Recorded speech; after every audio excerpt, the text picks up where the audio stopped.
Hello, this is my 1974 GMC C1500 with a 250 inline 6 boat anchor engine. You probably know it from my two other videos, or just doing cold starts in it. But it was unfortunately in a recent accident involving it being on its side in a ravine. Basically, it was a very low speed accident, so I didn't really cause any actual impact damage. But you could see, kind of did buckle in the bedside. I got a little bit of a dinker right here. But yeah, what happened was I was driving down this road about 100 feet from my house, basically. Well, right down there somewhere. And it's a turn and it dips, and there's a ravine right there, and I don't know, it used to be gravel when we first moved here, so we always complained about how dangerous that thing was in the winter, and I've always been careful on this one, but well they salted our roads, but they literally just missed that one area of the road. So I saw a bunch of snow on it, and I thought, you know what, I'm gonna slow down a bit. So I slowed down. I was coming to almost a stop, going maybe 10 miles an hour at most, and then wheels locked up and started accelerating down the hill with the wheels not moving. I mean, the brakes are good. The brakes are good on this. Well, they are four-wheel drums, but they're all brakes, lines, everything. Master cylinder was rebuilt. Brake lines, all that stuff new. But unfortunately, it wasn't enough. I just slid right down there, started accelerating, and well, went into a ravine through several trees. Surprised how far that thing went going so slow. Several trees and then one on that side. Don't have a scratch on me. Wearing my seatbelt, everything like that. But I just felt the truck just go sideways, but me staying right side up. So what I did, I just rolled down the window, got out, walked up the hill, and told my family.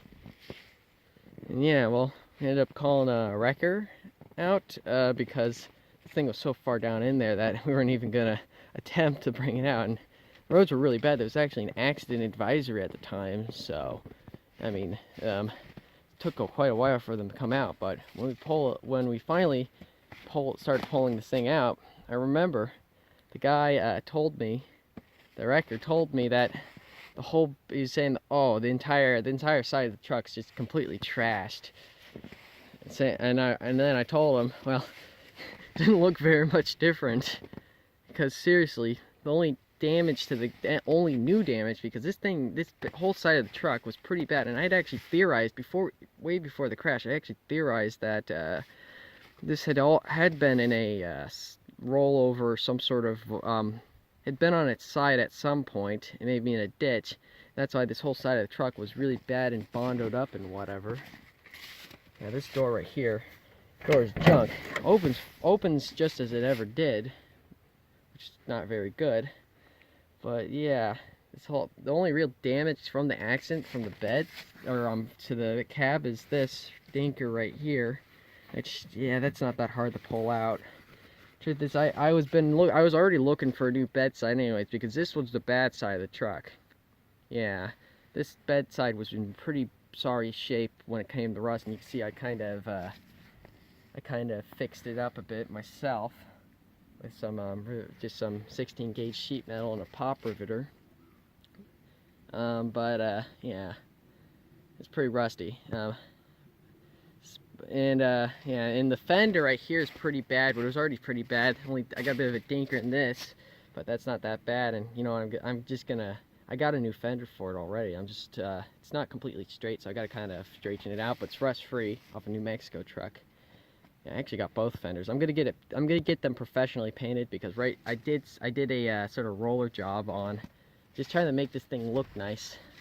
So I have some nice glamour photos of it. But yeah, this thing is pretty rough right now, but still drives fine. Still drives fine. But I've actually not had it on the road because I got stuck. Because I don't know, I'm gonna get talked to for these ruts. I'll get them sorted out. I'll shovel them out and fix them. But yeah, paints. Some of the paint's original, some of it's not. But yeah, yeah, this was originally a farm truck, and you can kind of tell from the stock rack, this really rotted out stock rack. But this stock rack kind of saved the truck.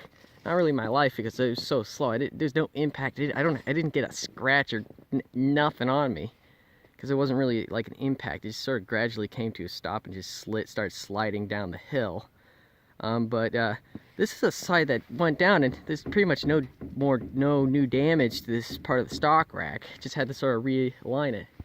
I did lose part of that one, which I don't actually know why, because this wasn't the side. It's just been wild trying to pull it out. But yeah, this thing really it could have been much worse. But I know these square bodies are pretty solid.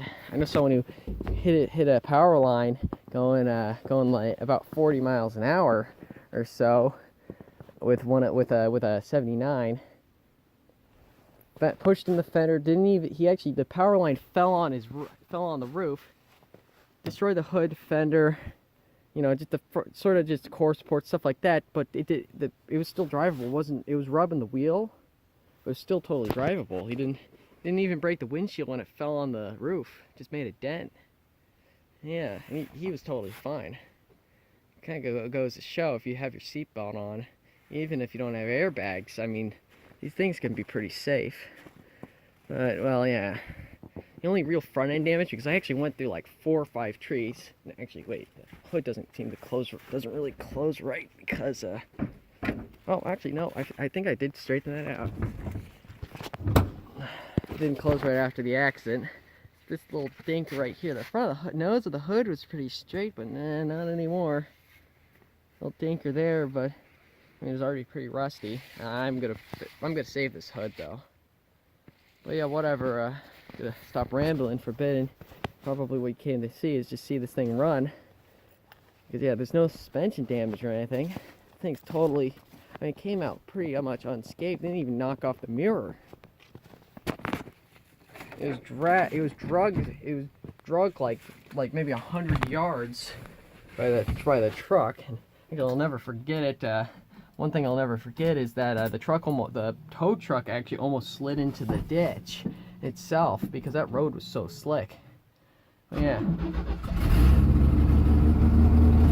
mean, it probably sounds a bit rough, a bit lift or ticky, but I mean, that's how it sounded before. Hell, if anything, it's kind of running a bit better ever since I pulled the plugs, cleaned them in there, clean all that shit and stuff.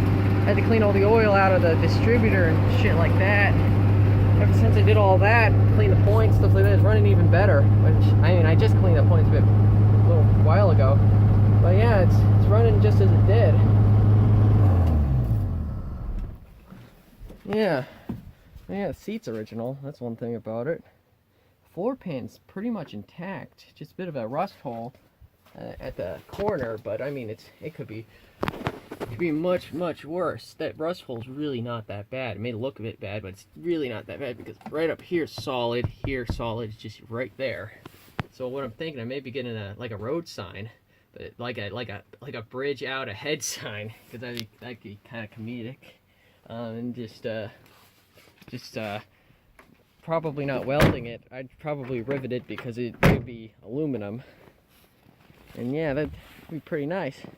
Yeah, honestly, overall, even with a bit of a dinker, this thing is a pretty nice truck.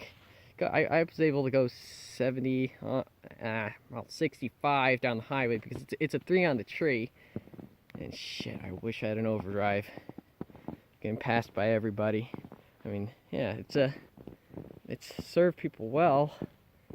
I believe it has something like 350,000 miles or 335,000 miles on it, but I'm not sure. It could be less, it could be more. Yeah, it's a pretty good truck, even after the accident. And I hope they get this thing restored at some point. Yeah, thank you for watching.